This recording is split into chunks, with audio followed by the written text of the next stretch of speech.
A spring romance in the fall? Sure, why not?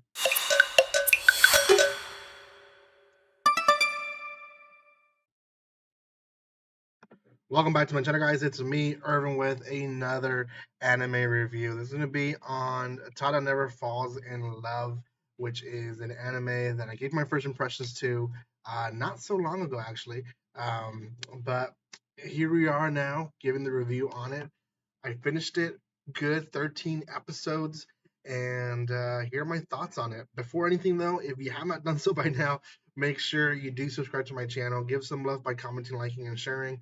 Make sure you follow me on social media. You guys can also buy cheap manga and anime in the description below. Do all that fun stuff, and that helps my channel grow. And really, really hope we can make 5K by the end of the year. Doesn't seem impossible, but we haven't yet. So please do support the channel. If you haven't done so, do subscribe. Okay, so we really have like any romance. We have two lovebirds. We have Tada, who is our main male protagonist, and we have Teresa, who is our main female protagonist. Now, Teresa is coming from Luxembourg, which it's in Europe, and she is, according to her story, basically studying on abroad, and she comes with her friend Alexandra. Now, Tada runs into Teresa early on in the anime, and they become friends. They actually end up being neighbors. Tada works in a tea shop slash cafe type of deal, and Teresa is basically living in a hotel, nice place next door. So, few things happen, but essentially the entire anime is essentially Tada and Teresa getting to know each other. Tada being more of a boy, I guess you can say, of not really wanting to pursue her and taking a while to realize his feelings for Teresa. Teresa, early on, with the help of Alexandra, figures out that she is in love with Tada, but she cannot be. And I think it's like episode 4 or 5 is when they throw in the kind of the plot twist to it all, and that is that Teresa is actually Teresa de Luxembourg, which means she is a princess, the princess of Luxembourg, and she is betrothed to Charles. They're gonna get married, and Teresa was basically having a last second spontaneous thing for her before she had to commit her life to what was already decided for her, which kind of sucks. And Teresa does like Charles. He thinks he's a great guy, but is not really in love with him. Doesn't really feel a sparkle, as she sometimes explains it, that she has with Tada. Um, And essentially, we get this episode, I think episode 9 or 10, where Teresa has the perfect day with Tana. And they go out, they do a bunch of stuff, and it's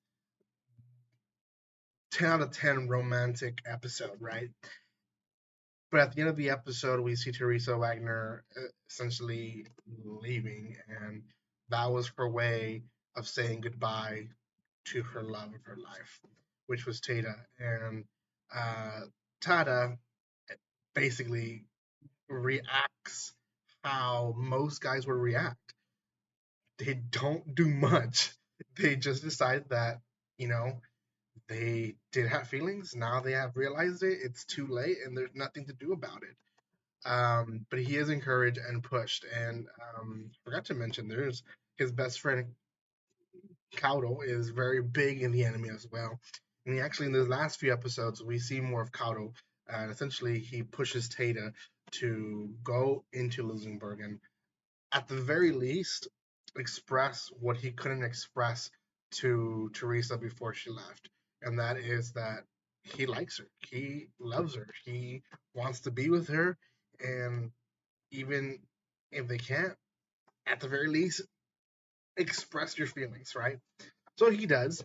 They end up going to Luxembourg. Well, he goes on his own, but Kaoru actually goes and makes sure that he actually goes through with it, and we're very lucky because when he does get there, finds out that she's a princess, that she's betrothed, and all that, he doesn't do it, and um, the grandma intervenes and essentially pushes him to go to an event where Teresa is going to be, and with the help of Kaoru, Tada eventually confesses his love to Teresa, and we do get almost a hit in the gut kind of ending where he expresses love and he leaves empty handed. He leaves without her.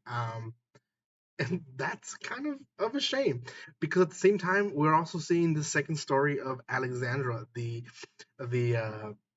caretaker, bodyguard assistant of Teresa. And Alexandra has a forbidden love, and that is Charles. And it's a shame because Teresa has been thrown to Charles. So we kind of feel like the anime ends in a bad note until it doesn't. We have this whole year pass, and Tada has grown up. He's inheriting the photography club, which photography was a big thing in this anime as well, which I forgot to mention. Um, and it almost seems like it's concluding, and he basically had a better life, well, not better life, but a good life without Teresa. And then Teresa just shows up out of the blue and says, "Hey, I still have feelings for you. Let's try this." And that's kind of how the anime ends. Yeah, is it a great romance? I think so. I think it's more shonen based more than anything. Um, Teresa is very much all about Tada and stuff like that. We don't have a lot of growth in Teresa as much as just seeing her fall in love with him. So I kind of feel like it's more on the guy side when it comes to romance, but it's still cute. I still think if you're into romantic animes, this is probably one of them. It only aired in HiDive, or I think it's only you can only watch it legally in HiDive. Um, so there's that, and um, but you can probably find other stuff, other places, but High Dive does have it. High Dive is a company owned by Sentai Films, which is very much like Crunchyroll, so you can probably watch it for free just with commercials here and there. So, anyways, guys, this was my review on Tada Never Falls in Love. I hope you guys enjoy watching these videos. Make sure you give some love to my channel by commenting, liking, and sharing. And I'll see you guys next time. Like always, don't be strangers. See you guys.